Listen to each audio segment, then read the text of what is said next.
কণ্ঠস্বর, আরে দিকে দিকে উচ্চস্বর, আরে ছাত্র যুগের কণ্ঠস্বর, আরে ছাত্র যুগের কণ্ঠস্বর, আরে তোমার আমার সবার স্বর, আরে তোমার আমার সবার স্বর, আরে নারী সুরক্ষার কণ্ঠস্বর, আরে দিকে দিকে উচ্চস্বর, আরে বাংলা জুড়ে উঠুক ঝড়, আরে রাজ্যবাসীর একটু স্বর, আরে দেশ জুড়ে উঠুক ঝড়, আরে তোমার আমার সবার স্বর।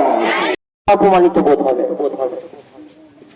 আমাদের এই প্রতিবাদী মিছিলের মধ্য দিয়ে যে শুধু আমরা ওই চিকিৎসকের প্রতিবাদ চাইছি তা নয়, তার জাস্টিস চাইছি তা নয়, তার সঙ্গে জাস্টিস চাইছি সমাজ সুরক্ষিত হোক, নারী জাতি সুরক্ষিত হোক। আমাদের সঙ্গে রয়েছেন সুতাহাটা থানার প্রশাসনিক বিভাগের বিশেষ কর্মকর্তাগণ। আমাদের রয়েছে আমাদের সেখানে, তখনই আমরা আপনাদেরকে অবগত করার জন্য রেখেছি। জাস্টিস ফর আরজিও, আমরা তাই শান্তি হোক এবং নারীদের সুরক্ষা। আমরা ক্রিয়েটিভ একাডেমি, কৃষ্টি, সৃষ্টি ও শিক্ষার আদর্শ নিকেতন।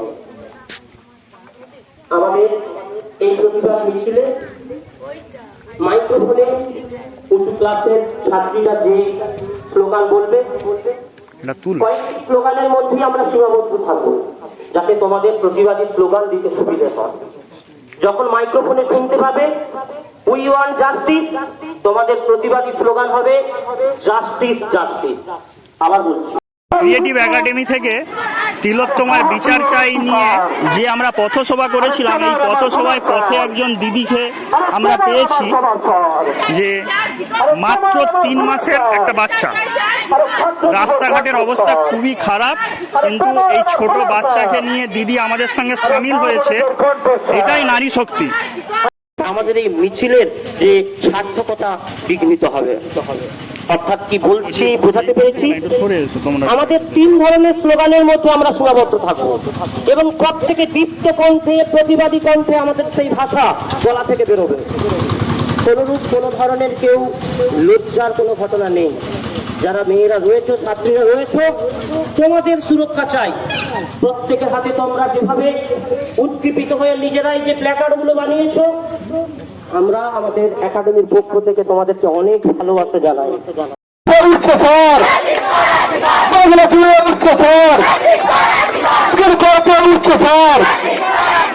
নারী পুরুষ উচ্চতর, উচ্চতর,